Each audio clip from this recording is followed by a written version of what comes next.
और ये जो बचपन है उससे हटके अहमियत रखता है रमजान। तो सेकंड लास्ट रोजे में मेरी तबीयत खराब हो गई रात को, असर का वक्त गया तब जाके उनको यकीन हुआ कि इसने सच में रोजा रखा है। हर रोज कम से कम 70 से 80 लोग एक साथ इफ्तार करते थे। चाहती हूँ मेरे मम्मी डैडी हमेशा मेरे साथ रहें। कभी माँ बाप ऐसे कहीं बाहर जाते तो खुश हो जाते ना, ये मलून। अस्सलाम वालेकुम वरहमतुल्लाहि वबरकातुहू। उम्मीद है आप लोग सब खैरत से होंगी।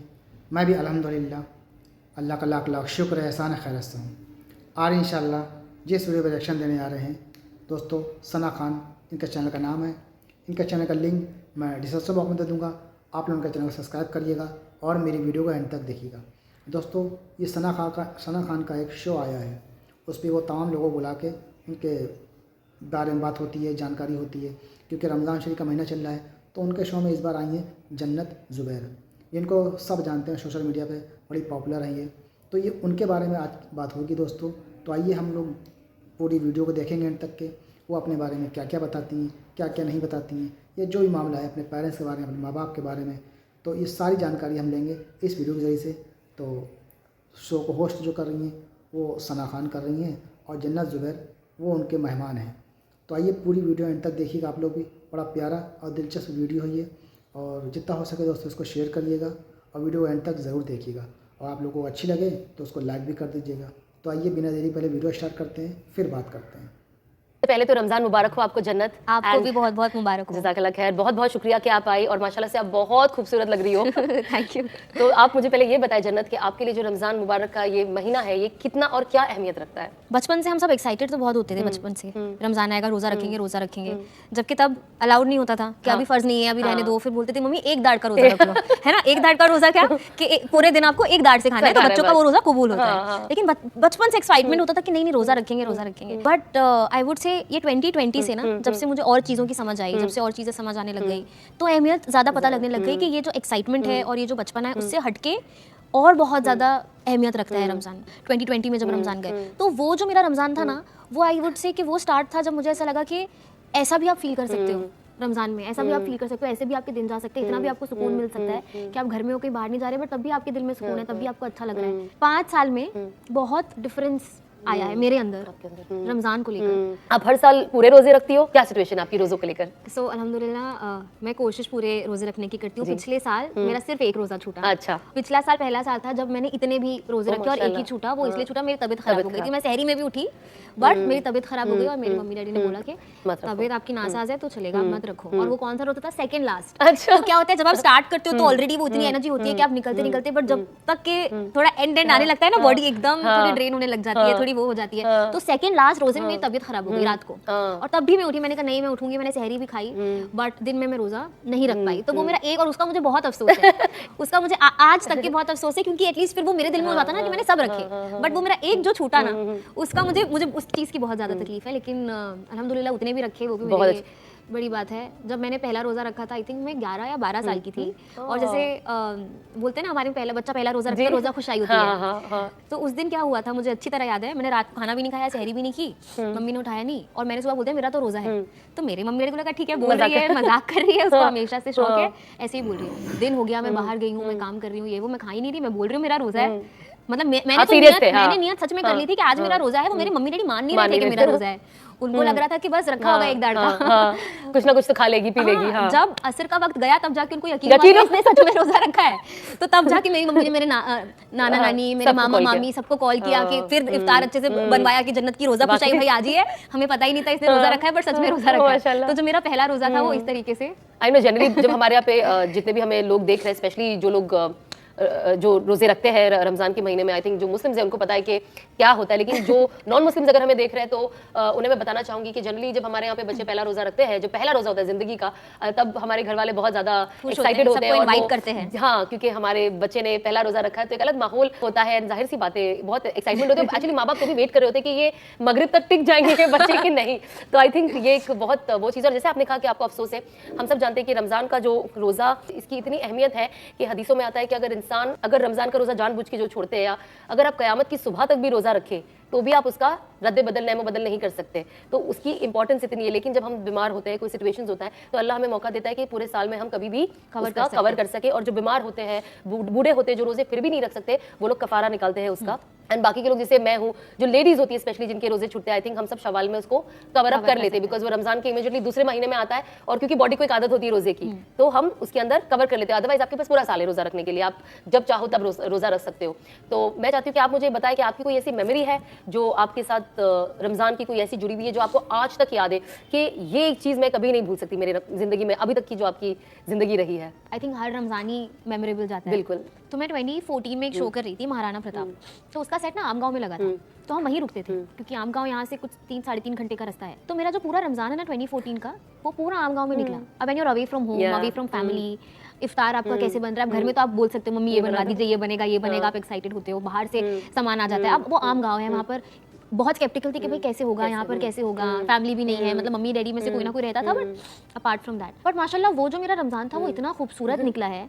मतलब it's so beautiful to see that everybody, जब इफ्तार का वक्त होता था तो पूरा हमारा शूट रुकता था रोज, पूरा इतना बड़ा दस्तरखान लगता था और सब यूनिट के बैठ के वहाँ पर इफ्तार करते थे साथ में। वहाँ पर हमसे पूछा जाता था कि आज आपको इफ्तार में क्या चाहिए, everything that we used to say वो लोग बनाते थे। और पूरे महीने का जो रमजान है वो इतना खूबसूरत, और अगर हम घर पे खाते हैं, इफ्तार खोलते हैं, तो गिनती के 5 लोग 6 लोग, कभी दावत करी तो ज्यादा लोग, बट वहाँ पर हर रोज कम से कम 70 से 80 लोग एक साथ बैठकर दस्तरखान पे इफ्तार करते थे। तो आई थिंक वो जो मेरी रमजान की मेमोरी है ना मेरी छुट्टी, जो बहुत मेरे लिए सरप्राइजिंग और अनएक्सपेक्टेड था, आई वुड से वो 2014 का रमजान निकला है। आई थिंक जितने ज्यादा लोग, मुझे तो हमेशा अच्छा लगता है कि दस्तरखान पे जितने ज्यादा लोग बैठे, उससे ज्यादा बरकत भी होती है, उससे ज्यादा मोहब्बत भी बढ़ती है। कहते हैं ना कि इंसान जब खाता है और खिलाता है एक दूसरे को, हदिया देता है जब एक दूसरे को, तो आई थिंक उससे मोहब्बत बढ़ती है। और इसीलिए रसूलुल्लाह सल्लल्लाहु अलैहि वसल्लम ने फरमाया कि हदिया देना सुन्नत है, चाहे वो खाने की शक्ल में हो, चाहे वो किसी भी शक्ल में हो, उसे लेना देना चाहिए एक दूसरे को, उससे इंसान के दिल में एक दूसरे के लिए मोहब्बत बढ़ती है, और फिर हम एक सुन्नत को भी फॉलो करते हैं। सो आई थिंक ये सबसे अमेजिंग बात होती है। तो आप मुझे बताइए कि जनरली हर साल आपका रमजान, चाहे आप शूट करो या ना करो, जो आपका शेड्यूल होता है, तो आपका रमजान का जो पूरा दिन है कैसे गुजरता है, आप कैसे उसको प्लान आउट करती हो? ठीक है, तो जो मेरा रमजान का महीना होता है ना, वो मतलब मेरे जो बाकी के 11 महीने उनसे सबसे अलग होता है। मतलब पूरा शेड्यूल आपका एकदम ऊपर नीचे आप कर देते हो रमजान। मैं पूरी रात जागती हूँ, ठीक है, 1 घंटा सिर्फ कैसे भी सोती हूँ, क्योंकि मुझे उठ के तहज्जुद पढ़नी होती है, तो मैं सोती हूँ 1 घंटा की सो जाओ, क्योंकि उठ के तहज्जुद पढ़नी। उसके बाद तहज्जुद पढ़ती हूँ, फिर सहरी करती हूँ, सहरी के बाद कुरान शरीफ पढ़ लेते हैं, और जो वो बीच की नींद, जो फजर की अजान हो और नमाज पढ़ के सो का जो झोंका आता है, वो तो उसका कोई कंपैरिजन ही नहीं, मतलब वो ऐसे आंख झपकती है। उसके बाद फजर पढ़ के सो जाती हूँ, उसके बाद उठते हैं, उसके बाद अपना जोहर का टाइम हो जाता है, नमाज पढ़ी, दिन भर में नहीं सोती, मम्मी बोलती है फाका होता है, अब दिन भर रोजा रख के सो नहीं सकते, आपको जागे रहना होता है, इबादत करनी होती है, और अगर भूख लग रही है तो आपको वो फील करना होता है। You can't be like sleeping कि सो के पूरा दिन निकाल दिया आपने। सो कुछ लोग होते हैं जो सोते और फिर सीधा इफ्तार में उठते हैं, वो तो मुझे लगता है सोना भी इबादत है, जस्ट बाय द वे सोना भी इबादत है। रमजान एक ऐसी चीज है कि इंसान जो भी कर रहा है कि सो भी रहा है तो अल्लाह उसके लिए नेकियां लिख रहा है, तो बहुत बड़ी बात है ये। तो हाँ, लेकिन ये होना चाहिए कि आपको एक रमजान फील हो, ऐसा भी नहीं कि आप सो रहे हैं पूरा दिन सो रहे हैं, नमाज़ कज़ा हो रही है, उठ जाओ, आप कज़ाए ना करो। असल वो है सुबह से सो जाओ, जैसे हम मैं पूरी रात जागती हूँ, फजर में मैं सोती हूँ, मैं फजर में सोती हूँ तो मैं सीधा जोहर में उठती हूँ। हाँ, सेम तो बच्चे नहीं था, मेरा सिचुएशन पता नहीं क्या है, तो लेट सोकर उठती हूँ मैं। एंड देन फिर जोहर के बाद आपने कुरान पढ़ लिया कि खाने का कोई सिस्टम नहीं है घर में, कोई हमारा टाइम ना कुकिंग में जाया हो रहा है, ना किसी को बैठ के खाना है, तो आई थिंक वो टाइम हम थोड़ा इबादत करते हैं, उसके बाद हम वापस सो जाते हैं। उसके बाद आप सीधा असर में उठते, असर में उठने के बाद एटलीस्ट आई थिंक आप थोड़ी रिलैक्स वापस सो नहीं पाती। नहीं, हम तो सब बनाते हैं, कस्टर्ड के सारे फ्रूट्स काटने की जिम्मेदारी मेरी होती है। मैं वापस सो नहीं पाती, मैं भी कभी हाथ बटाती हूँ घर में, ऐसा नहीं है। हाँ, उसके बाद वही इफ्तार का वक्त हो जाता है, इफ्तार करते हैं, उसके बाद क्या, उसके बाद मुझे आधा घंटा चाहिए टू माई सेल्फ, क्योंकि जब आप पूरा दिन रोजा रखने के बाद कुछ खाओ तो पूरी बॉडी ऐसे लगता है, पूरी ऐसे जंजन आ जाती है मेरी बॉडी, जैसे लगता है बस अब बहुत नींद आती है। और दूसरा आप मुझे बताइए कि आपको जो रमजान का महीना, उस महीने की खूबसूरती क्या है आपके हिसाब से? लिटरली मैं मम्मी डैडी कभी जैसे डैडी अरान मस्जिद नहीं गए तो हम जब साथ में नमाज पढ़ते हैं, डैडी आगे पढ़ रहे हैं, आगे पढ़ रहे हैं, तो मतलब वो इतना अच्छा लगता है, वो फीलिंग ना मैं आपको बता ही नहीं सकती बिल्कुल कि वो कैसी होती है, क्योंकि ये डे टू डे लाइफ में अल्हम्दुलिल्लाह मैं नमाज ऑफर करती हूँ, बट एक्सेप्ट फॉर रमजान ऐसा कभी नहीं होता मेरे घर में कि अयान और डैडी लीड कर रहे हैं और मम्मी पीछे नमाज पढ़ रहे हैं, घर में कोई और आया तो नमाज पढ़ी जा रही है, और सुबह फजर में चारों लोग उठे हुए हैं, सहरी कर रहे हैं, उसके बाद फजर की नमाज पढ़ रहे हैं, और फिर अगरबत्ती लगी है। बड़ा एक फ्लेक्स से अगर आप उठ जाते तो मुझे लगता है जो इंसान, मतलब जब मैं उठती तो मुझे लगता है वाओ, मेरी जिंदगी में मुझे लगता है एवरी डे, अगर जब every day when I wake up for फजर आई थैंक अल्लाह कि यार मैं उठ रही हूँ, मुझे लगता है वाओ, यही मेरे लिए सबसे बड़ा क्या कहते हैं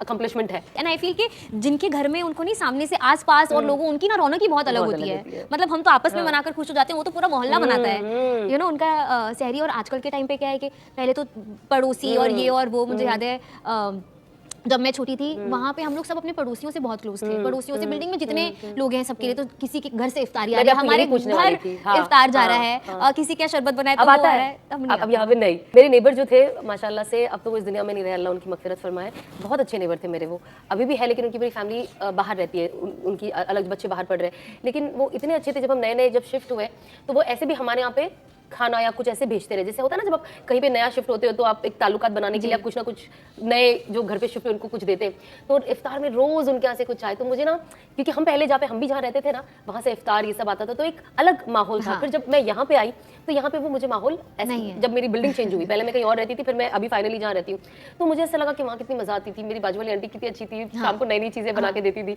मैंने कहा अब तो क्या यहाँ पे कोई नहीं है, सबके मुझे तो पता ही नहीं कौन है, पर जब बाजू वाले लोगों ने वो पहल की, उन्होंने ही पहल की माशाल्लाह से, एंड फिर जब वो रमजान में भेजते थे तो मुझे इतना अच्छा लगा। फिर हमारा वो एक्सचेंज शुरू हो गया रोज।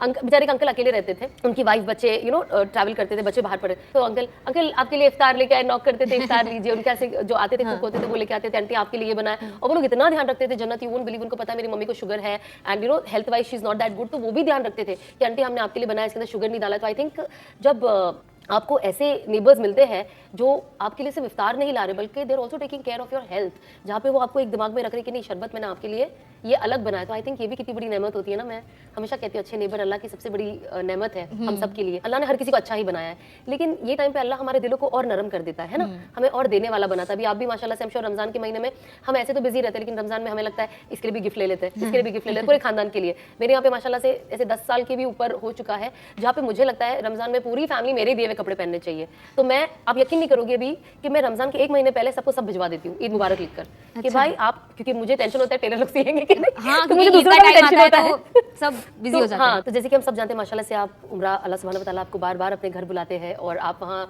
जाती हो, और मैंने आपकी जर्नी देखी है, वहाँ पे भी माशाल्लाह से एक सादगी के साथ एक जैसा हाजी होता है वैसा आप अपनी ज़िंदगी वहाँ पे जो एक वक्ती तौर पे जो आप 10 दिन 12 दिन छोटा या ज़्यादा आप जो जाती हो अपनी पूरी फैमिली के साथ आप जाती हो माशाल्लाह से। तो हम सबको पता है कि मक्का में जो फ़र्ज़ नमाज है, एक नमाज के बदला आपको 1 लाख सवाब है ना, उस 1 लाख नमाज का सवाब है। और बहुत किताबों में ऐसा आता है कि मदीने में भी अगर आप नमाज पढ़ो तो एक नमाज का 50,000 बार उसका सवाब है। तो आप इस चीज़ को माशाल्लाह से, हम श्योर आप वो सारी फ़र्ज़ नमाजें तो पढ़ती होगी, बट इससे ज़्यादा आप वहाँ पे और एक्स्ट्रा क्या इबादत करती हो?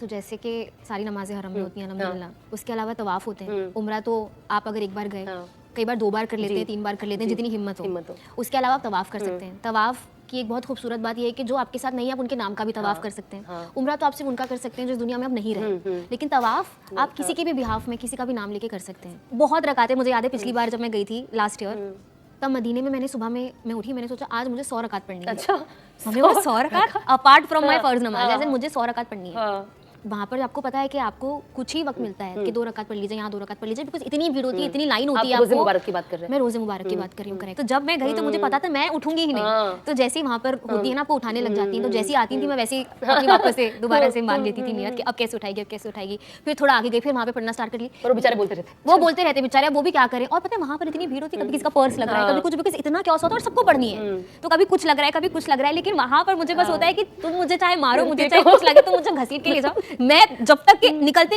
भी उनको लगता है अब निकल, वहाँ पे भी खड़ी हो जाती है। सो एंट्री के साथ साथ बीच में एक एक कदम रुके, कभी यहाँ छुपके, कभी वहाँ छुपके, कभी पिलर के पीछे छुपके कि मुझे पहचानो ही मत तुम कि मुझे बोल चुके हो। तो मैं तो जितना हो सका उतना पढ़ के निकल गई। उसके बाद में देख रही मेरी मम्मी आई नहीं, मेरी मम्मी छुप गई थी। तो जब दूसरा लौटा है उन्होंने उनके साथ और जब वो निकले तो आई है बहुत खुश, मुझे दिखा रही है कि देखो मैं तो दूसरे वाले में भी मैं पढ़ गई तो मुझे इतनी ज्यादा एक्स्ट्रा रकातें मिली है। तो बस, लेकिन वो खुशी अलग होती है। वहाँ पर आपको ये सारे छोटे छोटे चीटिंग करने का मन करता है, बिकॉज दोबारा आपको कहाँ मौका मिलेगा। तो आपका दिल चाहता है कि जितना यहाँ पर हो सके, जितना मैक्स आप कर सको उतना आप करो। आज का हमारा टॉपिक है इंपॉर्टेंस ऑफ फैमिली, सलातुल रहम। और माशाल्लाह से मैंने आपको हमेशा आपकी फैमिली के साथ ही देखा है, चाहे मैं आपको यहाँ देखूँ, चाहे आप कहीं ट्रैवल कर रही हो, हर वक्त आपकी माशाल्लाह से फैमिली आपके साथ ही रहती है। मतलब एक जनरली होता है ना जब इंसान काम करता है तो वो अकेला भी होता है, बट आप हमेशा आपकी फैमिली के साथ आपका इन्वॉल्वमेंट बहुत ज्यादा दिखता है। तो आपके लिए आपकी फैमिली, जाहिर सी बात है, it's a very weird question, but still मैं आपसे पूछ रही था कि हम कुछ आपसे भी सीख पाए कि आपके लिए आपकी फैमिली क्या इंपॉर्टेंस रखती है। लाइक मेरे लिए मेरी फैमिली, जैसा आपने बोला कि बचपन से लेके आज तक के, चाहे मैं कोई शूट पे गई हूँ, कहीं मैं ट्रैवल कर रही हूँ, कोई वर्क ट्रिप हो, कुछ भी हो, अगर सब साथ नहीं तो या तो मेरी मम्मी या तो मेरे डैडी मेरे साथ हमेशा होते ही हैं। तो ये बचपन से लेके हमेशा ऐसा ही हुआ है। कई बार मुझे लोगों ने पूछा है कि मतलब अब तो बड़ी हो गई, अभी भी मम्मी डैडी के साथ ट्रैवल करते हो। चलो जब मैं चाइल्ड एक्टर थी तब तक तो लाजमी सी बात थी, लेकिन अब आई एम 23, तो अब उनको ऐसा लगता है कि अब तक लेकिन I can not it's not like कि मैं अकेले जा नहीं सकती, इट्स नॉट लाइक कि मुझे प्रॉब्लम होगी अकेले, या फिर अगर मैं अकेले गई तो मैं हैंडल नहीं कर पाऊंगी, या मुझे उनकी आदत है इस वजह से मैं लेके जा रही हूँ। नहीं, मुझे अच्छा लगता है उनके साथ रहना। मैं चाहती हूँ मेरे मम्मी डैडी हमेशा मेरे साथ रहें। मैं चाहती हूँ कि मैं कहीं जा रही हूँ तो मैं उनको साथ लेके जाऊँ। अगर मैं कहीं बाहर घूमने जा रही हूँ तो वो भी मेरे साथ वो चीज़ें देखें, वो जगहें जाएँ जो मैं देख रही हूँ। और कई बार जब ऐसा होता है, वो कहीं ट्रैवल कर रहे होते हैं, मैं यहाँ पे होती हूँ, तो मैं 2 दिन में ना मैं पगला जाती हूँ। मुझे ऐसा लगता है मैं खाली घर मुझे काटता है। जैसे अक्सर बच्चे कभी माँ बाप ऐसे कहीं बाहर जाते हैं तो खुश हो जाते हैं ना, ये होम अलोन।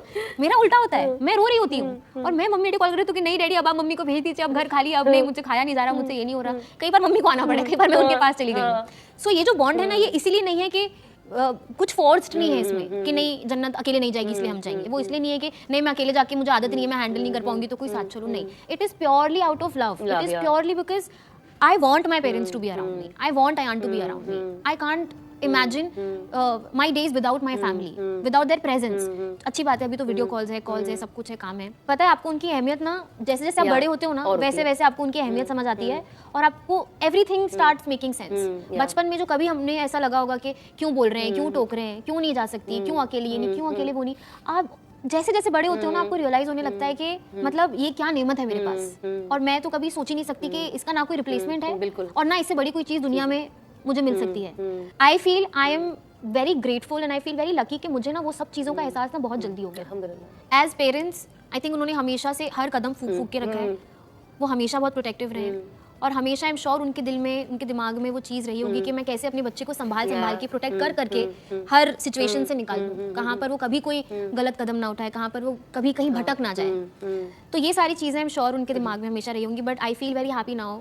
आज मेरे डैडी हर जगह मेरे साथ नहीं आते, हर शूट पे नहीं आते, हर जगह साथ में नहीं आते, और वो अब मुझे बोलते हैं कि बेटा जब तक मुझे तुम्हें संभाल के बड़ा करना था मैंने तुम्हें कर दिया, और अब अल्हम्दुलिल्लाह मुझे तुम पर इतना यकीन है कि मैं जानता हूँ कि तुम कहीं भी जाओगी, तुम जहाँ भी जाओगी तुम्हें पता है कि क्या सही है क्या गलत है, तो अब मुझे तुम्हारी फिक्र नहीं है। And that is I think my biggest achievement कि मेरे माँ बाप को मुझ पर इतना भरोसा है कि जन्नत कहीं भी चली जाए, कुछ भी काम कर रही है, कहीं भी दूर जा रही है, शूट कर रही है, मीटिंग्स कर रही है, उन्हें पता है अपना रास्ता सही चुन लेगी। तो वो जो सिक्योर हुए हैं अब मुझे लेके, आई थिंक वो जो खुशी होती है एक बच्चे के लिए वो बहुत बड़ी खुशी है। वो आप बता नहीं सकते कि वो आपको कैसा फील करवाता है कि आपके पेरेंट्स जब आपको बोले that I know that she will handle it, she will manage, I am absolutely sure. So nice. मैंने हमेशा आपको अपनी माँ बाप की खिदमत करते हुए देखा है। जाहिर सी बात है जब इंसान अपने माँ बाप के साथ रहता है खिदमत ही, एंड माँ के पैरों के नीचे जन्नत है और बाप जन्नत का दरवाजा है। एंड माशाल्लाह से आपने दोनों चीज सिक्योर करी है। इंशाल्लाह अल्लाह आपके माँ बाप को अच्छी सेहत दे और उनका साया हमेशा आपके सर पे रखे। तो दोस्तों ये था हमारा रिएक्शन जो आपने देखा सना खान और जन्नत ज़ुबैर का ये पूरा वीडियो। तो कैसा लगा आपको ये वीडियो दोस्तों, हमें कमेंट करके ज़रूर बताइएगा। इस तरह की वीडियो मैंने पहली बार रिएक्शन दिया है, और अगर आपके रिक्वायरमेंट में रही या आपने कमेंट करके मुझे बताया तो मैं और कोशिश करूँगा अच्छे से अच्छी वीडियो लाने की आपको, क्योंकि रमज़ान का महीना चल रहा है तो हम कोशिश यही कर रहे हैं कि रमज़ान के टॉपिक पर ही ज़्यादातर अच्छी से अच्छी वीडियो आपके सामने लाएँ, आप देखें, उसे समझें और अच्छे बयान जो आपको लगे तो उस पर अमल भी करें, जो अच्छी बातें कुरान हदीस से साबित हो। क्योंकि रमज़ान शरीफ का एक ऐसा महीना है दोस्तों, ये बड़ा बरकतों वाला महीना है, बड़ा आज़मतों वाला महीना है और बड़ी रहमतों वाला महीना है। इस महीने में तमाम फजीलतें रहमतें अल्लाह ताला नाज़िल करता है अपने बंदों पे, तो उस बंदे को चाहिए उसका पूरा फ़ायदा उठाए और अल्लाह के करीब और ज़्यादा हो जाए, यानी कि अल्लाह को राज़ी कर ले, तो दुनिया में और आखिरत दोनों में उसको इंशाल्लाह कामयाबी मिलेगी। तो बहरहाल ये था हमारा रिएक्शन जो आपने देखा। उम्मीद है वीडियो अच्छी लगी होगी। वीडियो दोस्तों अच्छी लगा कर तो उसको शेयर ज़रूर किया करिए, क्योंकि वीडियो बनाने में बड़ा वक्त लगता है, बड़ा टाइम बर्बाद होता है, बहुत मेहनत जाती है, तब जाके एक वीडियो बनती है। तो कोशिश किया करिए हमें सपोर्ट करने के लिए, हमारा हौसला बढ़ाने के लिए वीडियो को शेयर करें, चैनल को सब्सक्राइब करें, लाइक करें और बेल आइकन ज़रूर प्रेस किया करें, ताकि जैसे मैं वीडियो अपलोड करूँ तो आप लोगों को नोटिफिकेशन मिल जाए। तो मिलेंगे इंशाल्लाह आपसे नेक्स्ट वीडियो में। तब तक के लिए अस्सलाम वालेकुम व रहमतुल्लाहि व बरकातहू।